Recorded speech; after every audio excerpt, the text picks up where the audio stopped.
Buenas tardes a todos ustedes. Que Dios lo bendiga a cada uno. Es realmente un gozo y un privilegio de poder compartir la palabra con su pueblo, con el pueblo de Dios, pidiendo que su pueblo sea bendecido y el nombre del Señor sea glorificado en esta tarde. A veces a uno se le olvida mencionar lo obvio. Y anoche, cuando dábamos testimonios de las personas que han sido de gran bendición en nuestra vida, a mí se me olvidó una persona que es bastante obvia, que a través de los años ha sido una bendición para mí y yo dije, esto tengo yo que arreglarlo mañana.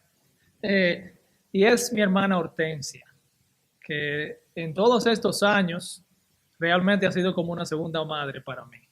Y yo le doy gracias a Dios por ella. El tiempo de la Navidad, cuando tratamos de estudiar en las Escrituras, suelta un ritmo muy particular. Al leer la Biblia, en este tiempo, encontramos un ritmo de expectativa o promesa de un lado y cumplimiento de otro lado. Ese es el ritmo, para así decirle, que encontramos en los textos bíblicos de los cuales hablamos y leemos y predicamos en la Navidad. Un ritmo de expectativa, de promesa y de cumplimiento. Ese ritmo, ya sea por la influencia del cristianismo en la sociedad o por otras razones, se capta en la cultura, ¿verdad? El tiempo de la Navidad es un tiempo de alegría, donde la expectativa crece, crece, crece hasta llegar al 25 y ahí entonces llegamos al clímax del tiempo, expectativa y cumplimiento. Cuando uno se va poniendo viejo, ese ritmo se le va. A veces las desilusiones de la vida, el sufrimiento que uno ve tanto a nivel nacional como a nivel mundial, cosas que uno esperaba que no se dieron, le roban ese ritmo y dejan a uno con una especie de cinicismo y de incredulidad. Y la Navidad, que cuando éramos pequeños tenía ese ritmo tan alegre de expectativa y cumplimiento, ya es más bien un tiempo de tristeza y de cinicismo. Cuando eso me pasa a mí me gusta mirar a los niños. Los niños sí mantienen ese ritmo de la Navidad. La motivación es bastante carnal realmente, la de los niños. Es por regalos, ¿verdad? No es por nada espiritual. Pero usted ve que yo lo estoy experimentando ahora por primera vez. Nuestro hijo de 2 años y medio. Los regalos que se pusieron debajo del arbolito de Navidad. Ese niño todos los días lo mira y quiere abrirlo. Y se le dice, no, tienes que esperar hasta el 25 para abrirlo. Ese ritmo de expectativa, esperanza y cumplimiento, él lo está bailando a todo calor ahora. Ese ritmo se encuentra en la Biblia, en el tiempo de Navidad. Es un tiempo en el cual vemos que promesas antiguas se mencionan una vez más y también se cumplen. Promesas que no son nuevas, promesas antiguas que se mencionan una vez más, se renuevan y se cumplen también en esta época. En esta tarde yo quisiera hablar acerca de una de esas promesas que era la promesa de preparar el camino para el Señor, para el Mesías. Preparando el camino de Jehová. Y esta promesa se encuentra y se cumple en el anuncio y el nacimiento de Juan el Bautista. Si podría ofrecerle una oración para resumir el texto, sería la siguiente. Dios cumple su promesa de visitar a su pueblo a través del nacimiento de Juan el Bautista.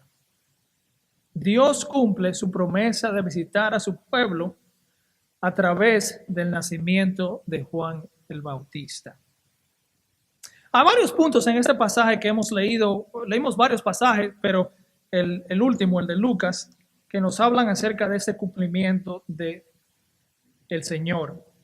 Yo quiero, como buen pastor bautista que soy, dárselo en 3 puntos. Los bautistas siempre tienen 3 puntos en los sermones. Ellos dicen que es reflejando un esquema trinitario, pero bueno, quién sabe. Pero hay 3 puntos. Primero es el siguiente, que tiene que ver con la venida de Juan el Bautista. Dios hace sus promesas a los individuos menos adecuados. Dios hace sus promesas a los individuos menos adecuados. A través de Zacarías y Elizabeth va a venir el profeta prometido desde el Antiguo Testamento, como leímos en Malaquías, que va a preparar el camino del Señor. Es un personaje bastante importante. Pero mire, ¿de quién viene ese profeta? El texto nos habla con un vocabulario muy del Antiguo Testamento, cuando habla de personas que se llamaban Zacarías, de la clase de Abías, versículo 5. Su mujer era de las hijas de Aarón y se llamaba Elizabeth. Ambos eran justos delante de Dios y andaban irreprensibles en todos los mandamientos y ordenanzas del Señor. Parece que estamos leyendo el Antiguo Testamento, ¿verdad? Cuando leemos de esta pareja. Y nos preguntamos, ok, ¿cuál es el punto, Lucas? ¿A qué vas? Seguimos leyendo en el versículo 7 y ahí viene el problema. Todo muy positivo. Venían de buenas raíces de la familia de Aarón. Eran justos delante de Dios, versículo 7. Pero no tenían hijo. Y luego hay una explicación por qué. Porque Elizabeth era estéril y como para ponérselo difícil, dice, y ambos eran ya de edad avanzada. Dios hizo una promesa en el Antiguo Testamento que le iba a mandar uno que preparase el camino del Señor. Y Él va a traer esa promesa a su cumplimiento a través de esta pareja. Pregunta, ¿por qué Dios lo tiene que hacer tan difícil? ¿Por qué no escoge una pareja joven donde hay mucha fertilidad? Que una sola vez ya sale en estado la esposa. Sin embargo, Dios escoge a los individuos que parecen los menos adecuados para cumplir sus promesas. Esto es un tema que encontramos en la Biblia. Antes de Zacarías y Elizabeth estaban Abraham y Sara. Usted se acuerda, ¿verdad?, de la historia de Abraham y Sara. Dios se le aparece a Abraham y le dice, Abraham, mira el polvo de la tierra. ¿Puedes contarlo? Imagínense, en esa Palestina con todo ese polvo. No, ¿quién lo cuenta? Y un día lo saca de su casa de campaña, me imagino yo, en ese cielo del medio oeste, que tienen que brillar bien las estrellas. Y le dice, ¿tú ves las estrellas? ¿Puedes contarlas? No. Así va a ser su descendencia. Pero cuando Abraham bajaba los ojos del cielo a la tierra, esa promesa no se veía muy factible. Porque él estaba viejo, su mujer estaba vieja y era estéril. Dios, ¿por qué lo haces tan difícil? ¿Por qué no escogieron una pareja más joven, más saludable? Sin embargo, cuando Abraham tenía 100 años, Y cuando Sara estaba bien avanzada de edad, nos dice el libro de Romanos como si estuvieran casi muertos, Dios cumplió su promesa y trajo aquella, aquel hijo Isaac, a través del cual Isaac, Jacob y eventualmente iba a venir el Mesías para bendecir a toda la tierra con la salvación. Tenemos otro ejemplo en el Antiguo Testamento, Ana. ¿Recuerda de Ana? La mamá de Samuel. Samuel fue un gran hombre. Estuvo ahí entre los jueces y los reyes de Israel, guiando al pueblo de Israel. Y su mamá no daba luz, Ana. Y tuvo que orar. Oró tanto que un sacerdote pensaba que estaba borracha. Pero Dios le dio a un hijo grande para el pueblo de Dios, que fue Samuel. Es como que cada vez que Dios va a hacer algo grande, cada vez que Dios va a cumplir una promesa grande, las dificultades suben. Las cosas se ponen más difíciles. Dios realmente parece escoger a individuos y circunstancias muy poco adecuadas para cumplir su promesa. La pregunta es, ¿por qué? Bueno, no es solamente para drama literario, no es solamente para eso, sino es algo más profundo. Es para enseñar que es Dios que lo está haciendo, que Él es que se lleva la gloria y que no hay ningún ser humano que se debe jactar delante de su presencia. Si Dios cumpliera su promesa a través de personas, hablando de nacimiento de niños jóvenes y muy fértiles y todo, ¿se llevaría a Dios la gloria? La gente dijera, imagínate, Dios no tenía que bendecir nada, esa gente está tan fértil que ahí ni Dios tiene que ayudar. Pero cuando están viejos y son estériles, se ve la gloria de Dios. Aquí hay un punto interesante para nosotros, hermanos, y es el siguiente. Y Pablo se lo recordó a los corintios, porque los corintios como que los humos se le estaban yendo a la cabeza. Ellos tenían muchos dones espirituales y todo eso. Y Pablo les recuerda, a ustedes no eran muy especiales.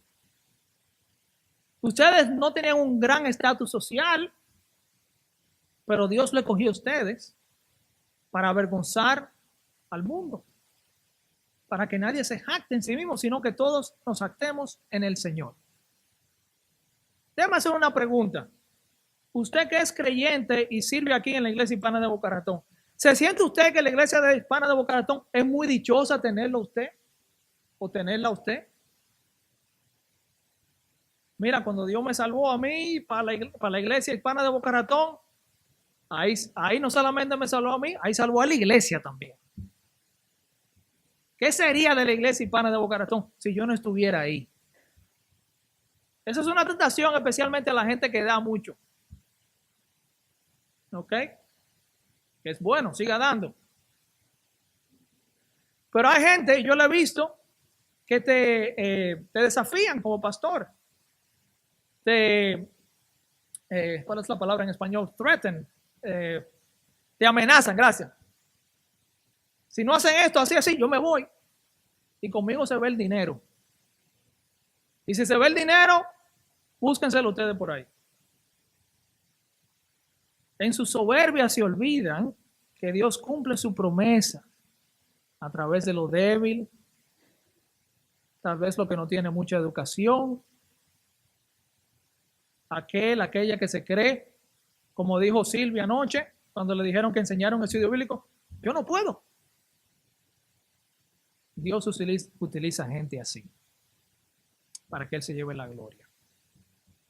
Tenemos que humillarnos delante de Él. Segundo lugar, hermanos, no solamente Dios hace y cumple sus promesas a través de individuos menos adecuados, pero también Dios cumple sus promesas porque Él es fiel a su pacto, o más bien fiel a sus pactos. Dios cumple sus promesas porque Él es fiel a sus pactos. Una vez se le ha dicho a Zacarías, el padre de Juan el Bautista, y fue una historia muy interesante, ¿verdad? Zacarías era un sacerdote, iba al templo cuando le tocaba su turno de servir en la mesa de incienso. Sabemos que se le aparece el ángel Gabriel, ¿verdad? Y le dice, Dios ha escuchado tu oración. Eso es bueno, esas palabritas, a mí me gustan. Dios ha oído tus oraciones. Oiga palabra de Dios ahí. Dios ha oído tus oraciones y te va a dar, tu esposa va a dar luz un hijo.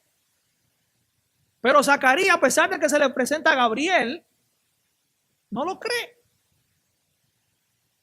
Y en contraste con María, que cuando el ángel Gabriel le dice, tú vas a tener un hijo, aunque no conoces varón, ¿qué dijo María?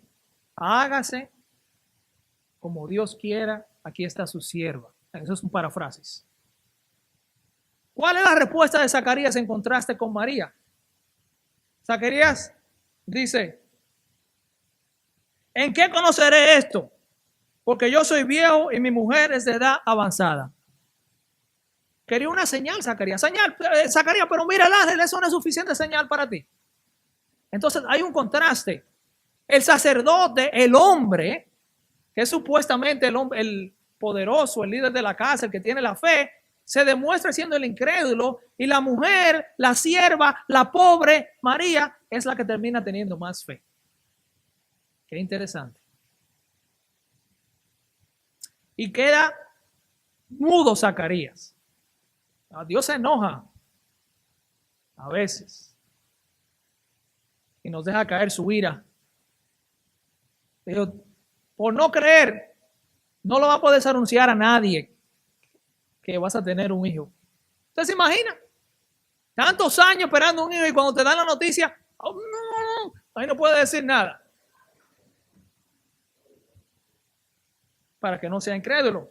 Pero finalmente, y aquí vengo al segundo punto, cuando nace Juan el Bautista, ya Zacarías, como decimos en mi país, se bota. Habló.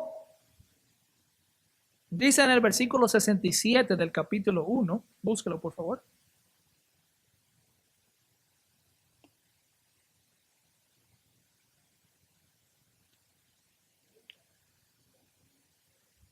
Lucas 1:67,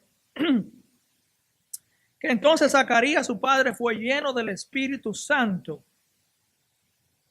De mudo a lleno del Espíritu Santo. Qué contraste. Diciendo, bendito sea el Señor Dios de Israel. Baraj Adonai Elohim Israel.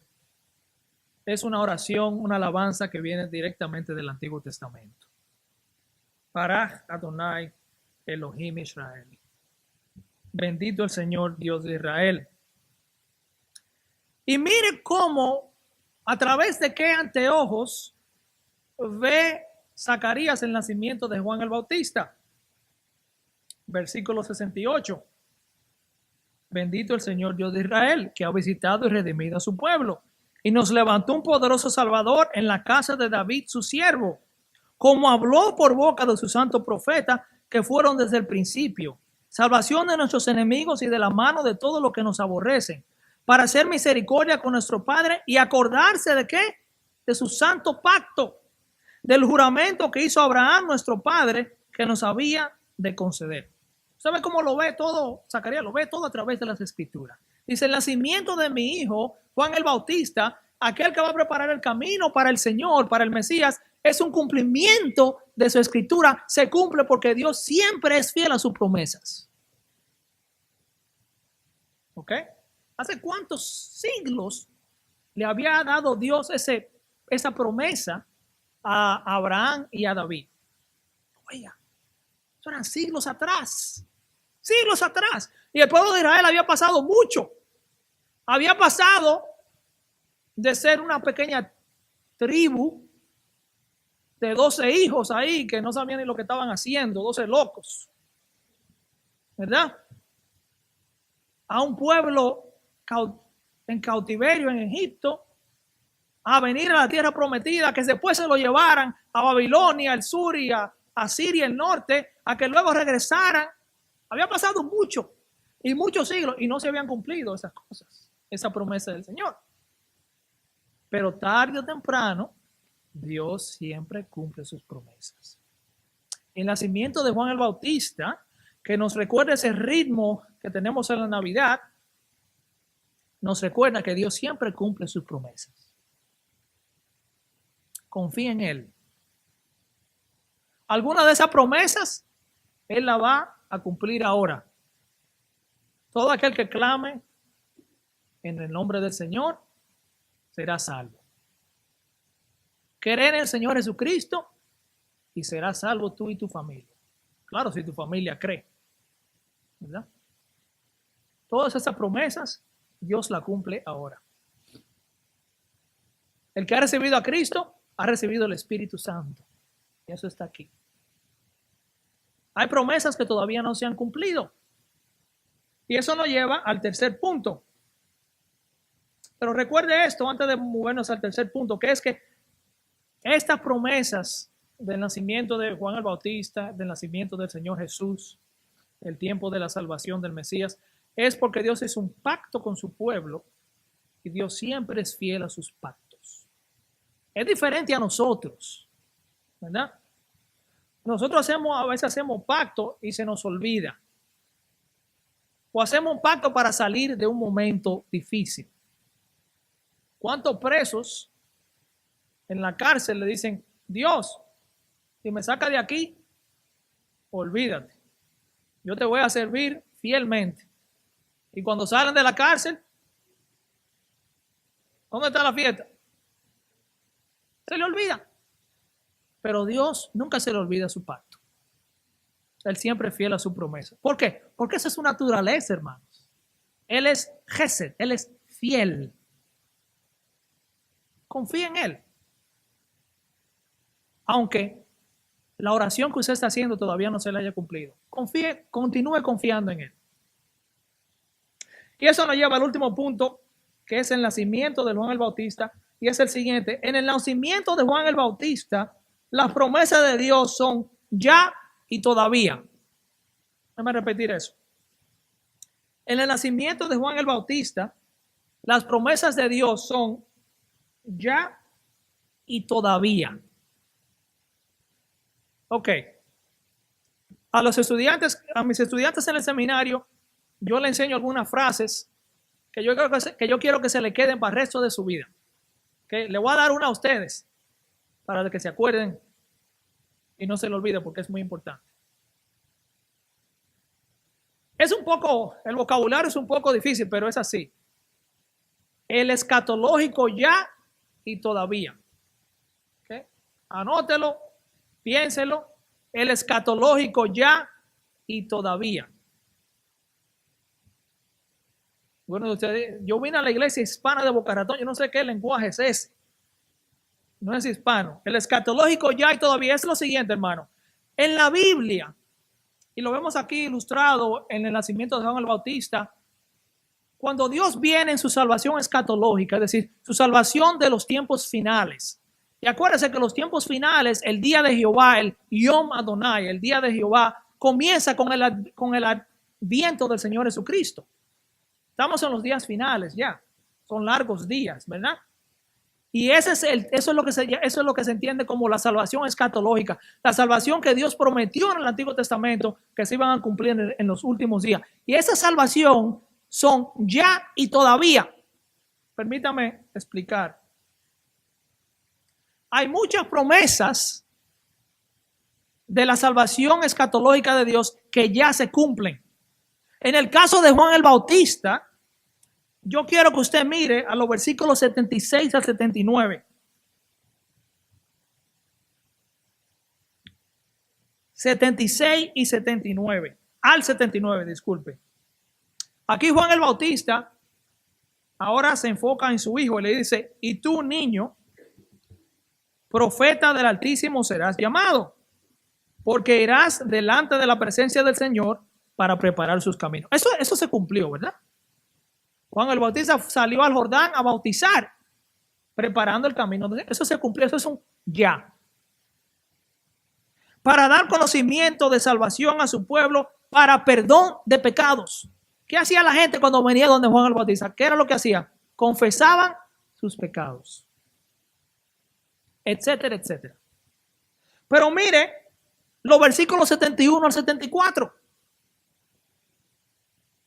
Salvación de nuestros enemigos y de la mano de todos los que nos aborrecieron, para hacer misericordia con nuestro Padre y acordarse de su santo pacto, del juramento que hizo Abraham nuestro Padre, que nos había de conceder, que librado de nuestros enemigos, sin temor les serviríamos. Y mire más arriba, el versículo 69, y nos levantó un poderoso Salvador en la casa de David su siervo. Pregunta, ¿qué cree usted que los judíos, al escuchar esta profecía de Juan el Bautista, de un rey davídico que iba a venir a destruir los enemigos, ¿qué cree usted que pensaban los judíos? Se acabó Roma.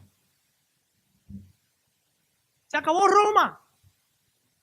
Roma, los romanos nos han tenido. Primero fueron los babilonios, después los persas, después los griegos, los descendientes de Alejandro Magno, y ahora los romanos. Y ya que viene finalmente un poderoso Salvador en la casa de David, su siervo, se acabó el sufrimiento. Se acabó la opresión. Y mira que los romanos sí oprimían a los judíos, a todos los pueblos lo oprimían. Le sacaban tanto en impuestos, ¿verdad? El producto de la tierra se lo llevaban casi entero para alimentar al imperio, a Roma. Y ahí se quedaban los judíos pobres, exceptuando los que estaban bien conectados con lo de Roma. Eso no, eso estaban bien, como siempre pasa. Pero cuando los judíos escuchaban esa promesa, pensaban que iba a venir aquel Mesías davídico que iba a acabar con los enemigos. Pregunta, ¿se cumplió esa promesa? No, todavía. ¿Usted ve? No se cumplió todavía. Inclusive algunos años más tarde, en el 70, destruyeron el templo de Jerusalén. Y luego, 60 años después de eso, cuando se levantó un judío llamado Bar Kokhba, hijo de la estrella, terminaron y acabaron con la ciudad de Jerusalén y le cambiaron el nombre y le pusieron Vía Capitolina y pusieron un templo del dios Zeus en Jerusalén. ¿Usted cree que esa promesa ya se cumplió? No, todavía no se ha cumplido. Usted ve, en la salvación escatológica de Dios hay un ya y un todavía. Y el cristiano tiene que aprender a vivir en esa tensión. ¿Me entiende? Ya sus pecados han sido perdonados, ya, pero todavía usted no está libre de pecado. Por eso dice Pablo en Romanos capítulo 6 que hemos sido liberados del pecado, pero sin embargo, versículo más tarde, da un mandamiento a que no pequen. Eso es el ya y el todavía. Usted ha sido justificado ya, pero esperamos todavía el juicio final delante del gran trono blanco. Ya y todavía. Y hay que tener cuidado con eso. Si usted se va mucho al ya, su cristianismo se convierte en un cristianismo triunfalista. ¿Qué es un cristianismo triunfalista? No hay problemas, no hay enfermedad, todo hay abundancia, porque todo es ya. Ya toda la promesa de Dios se cumplieron. Tenga cuidado. En muchos de los ministerios de esto de pídalo y Dios se lo da, y ¿cómo se llama el de Texas? El Joel Austin escribió un libro ahí de que todos los días viernes. Mira qué disparate. Y que todos los días, que me venga a decir a mí él de que todos los días viernes. Todo tu día puede ser como un viernes. Bueno, tal vez para él con todo ese dinero que tiene, ¿verdad? Pero para uno no. Eso es un malentendimiento de la tensión escatológica, un enfoque demasiado grande en el ya. Pero hay que tener cuidado con irse al otro extremo, el todavía. Si nos enfocamos demasiado en el todavía, usted pierde la esperanza. Acuérdese que ya usted tiene el Espíritu Santo. Ya Dios ha perdonado sus pecados. Ya usted es un hijo, una hija de Dios. Ya. Y esperamos la segunda venida del Señor Jesucristo, donde el ya y el todavía se unen y la tensión queda disuelta. Y entonces ya podemos decir ya. En el nacimiento de Juan el Bautista aprendemos esto de la promesa de Dios. Algunas se cumplieron y algunas todavía quedan de cumplir. Y nuestro trabajo es, como ahí va a ser Juan el Bautista, de servir y esperar su redención completa. Y mire que Juan el Bautista lo vivió, hermanos. ¿Cree usted que Juan el Bautista lo vivió? Sí, lo vivió. Mira qué persona más gloriosa. Desde el vientre de su madre ya estaba lleno del Espíritu Santo. ¿Usted se imagina eso? Esa hija, ese hijo tuyo ya está lleno del Espíritu Santo. Wow. Glorioso, preparó el camino del Señor. Venían toda la gente de Israel a escucharlo. Las promesas escatológicas de salvación eran ya. Pero ¿dónde terminó Juan el Bautista? En una cárcel. Todavía. ¿Se ve? Y es más, el mismo Juan el Bautista estaba dudando por esa tensión escatológica. Porque cuando estaba preso, mandó mensajeros a Jesús. ¿Y qué le dijo? Oye, fue que yo me equivoqué. ¿Eres tú o es otro el que ha de venir? Porque si eres tú, ¿qué hago yo aquí preso? ¿Y qué hago yo aquí que me van a terminar cortando la cabeza? Eso fue lo que le pasó a Juan el Bautista. Si tú eres el Mesías, ¿qué hago yo aquí preso? Y sabemos lo que el Señor le contestó. Dígale a Juan el Bautista, Isaías 61. Los ciegos ven. Los inválidos caminan. Etcétera, etcétera. Sí, Juan, yo soy el que hay de venir, el que había de venir, pero acuérdate que está viviendo en el ya y todavía. Mis queridos hermanos, muchos de nosotros en este tiempo de Navidad tenemos cosas, circunstancias en las cuales nos regocijamos. Principalmente que Cristo vino a nuestra vida. El Verbo se hizo carne. Pero también vivimos con cargas. Hace unas semanas, mi esposa y yo allá en Alabama visitamos una hermanita de la iglesia. Ella se llama Karina, tiene 32 años. Y Karina le comenzó un cáncer bien agresivo en un seno. Y fue al doctor y el cáncer del seno le fue a un pulmón. Y de un pulmón le fue al hueso y de los huesos le fue al cerebro. Así. Tanto que cuando hablaron con el doctor, ¿saben lo que le dijo el doctor? Miren, porque ella dijo, no pueden hacer nada por mí, no pueden dar quimioterapia, algo. El doctor le dijo, no. Ahórrate tu dinero para que puedas comprarte la morfina. Porque a ti lo que te queda es dolor nada más. Por ti no se puede hacer nada. Tú te vas a morir ya. Y eso de paso, eso hace 2 años. El Señor ha venido contestando, ¿verdad? Te ha dado vida. Pero le dijeron eso. Y nosotros la visitamos. Ella tiene 3 hijos varones. 10, 8 y 4. ¿Y sabe lo que pasó cuando su esposo supo que ella tenía cáncer? Se le fue el sinvergüenza, hermanos. La dejó con 3 hijos, con 3 varoncitos. Gracias a Dios que ahí está el papá de ella y su mamá, que la ayudan, y su hermana y la familia. Y yo veía a Karina y yo pensaba, ¿y cómo esta mujer vive? ¿Cómo esta mujer vive?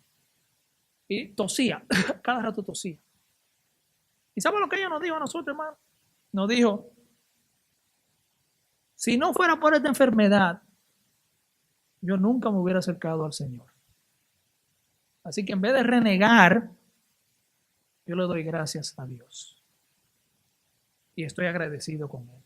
Usted ve, Karina a través del poder del Espíritu Santo, ha aprendido a vivir en el ya y el todavía.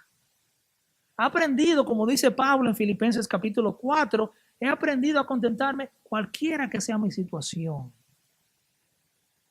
Usted está aquí en la Navidad y hay mucha gente que lo que están es gozándose y ok. Pero a todos nos llega el tiempo,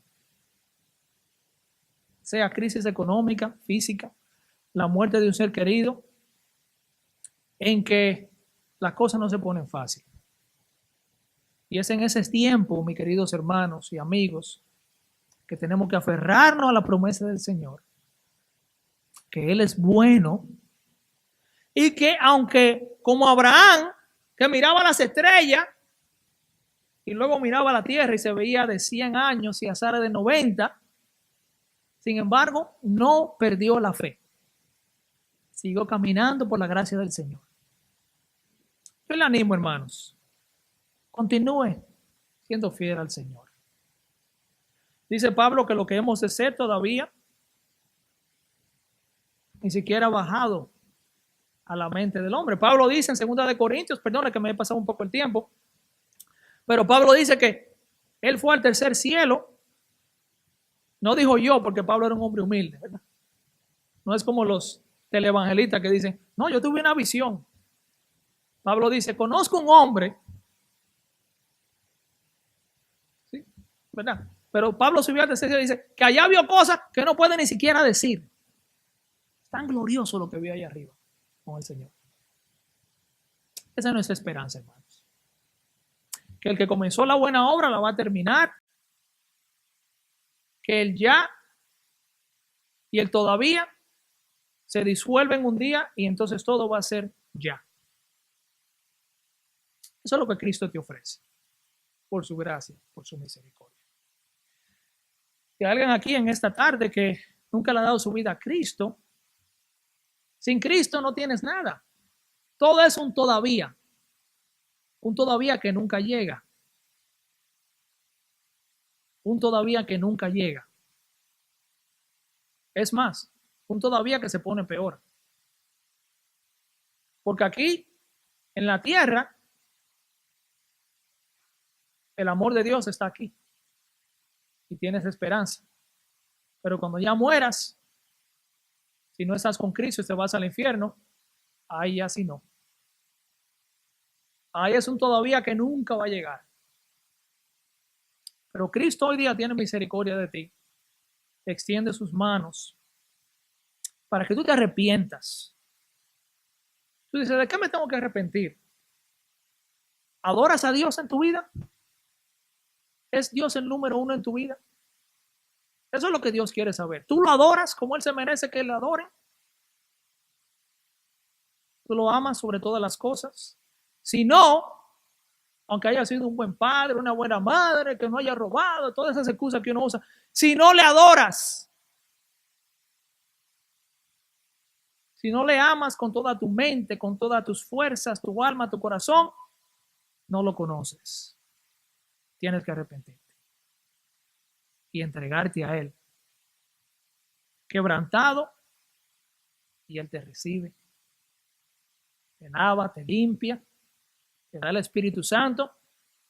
Ya, luego comienzas esa caminata de fe hasta aquel día en el que el Señor regrese o te lleve a su casa, te lleve con Él, y entonces ya los todavía no existen. Todo es gloria, todo es gozo, no hay enfermedad, por la gracia de Dios. Oremos juntos en esta tarde.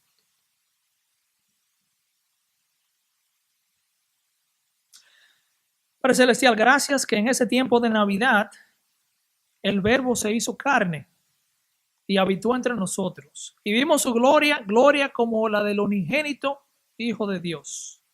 A Dios nunca, nadie jamás lo ha visto. El Hijo unigénito nos lo ha revelado. Cristo Jesús. Señor, mandaste a tu mensajero Juan el Bautista a preparar el camino para ti.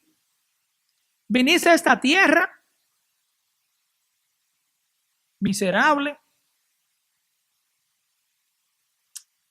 La llenaste con tu amor, con tus promesas. Y Señor, nos has dado esperanza. Como Juan el Bautista, Señor, ayúdanos a continuar preparando el camino en los corazones de aquellos que han de creer. De ser como Juan el Bautista, que dice, es necesario que yo mengüe y que Él crezca. Apuntar al Señor Jesús. Y disfrutar de los dones escatológicos del ya. Perdonados, purificados, poseedores del Espíritu Santo, sellados por el Espíritu Santo, esperando tu venida, tu bendita venida, pero todavía, Señor, luchando contra el pecado, luchando contra la depresión, contra a veces el cynicismo.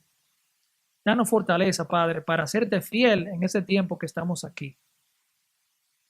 Y los que no te conocen, Padre, en esta tarde, pedimos que tú lo atraigas a ti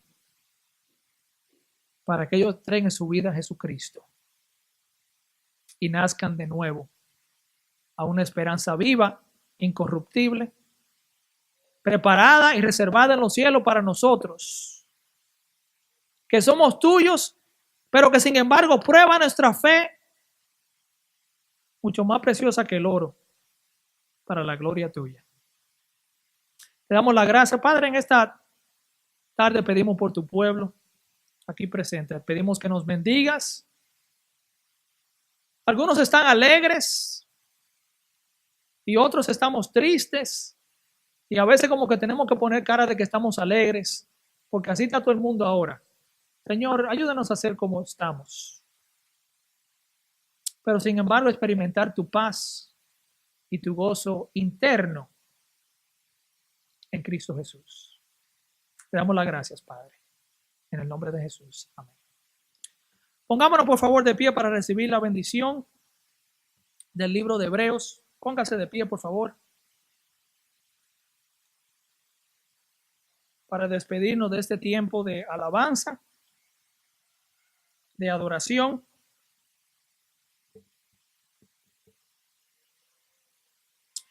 Reciba ahora en el nombre del Padre, del Hijo y del Espíritu Santo la bendición del Señor. Y el Dios de paz, que resucitó de los muertos a nuestro Señor Jesucristo, el gran pastor de las ovejas, por la sangre del pacto eterno, os haga aptos en toda buena obra para que hagáis su voluntad, haciendo Él en vosotros lo que es agradable delante de Él por Jesucristo, al cual sea la gloria por los siglos de los siglos. Amén.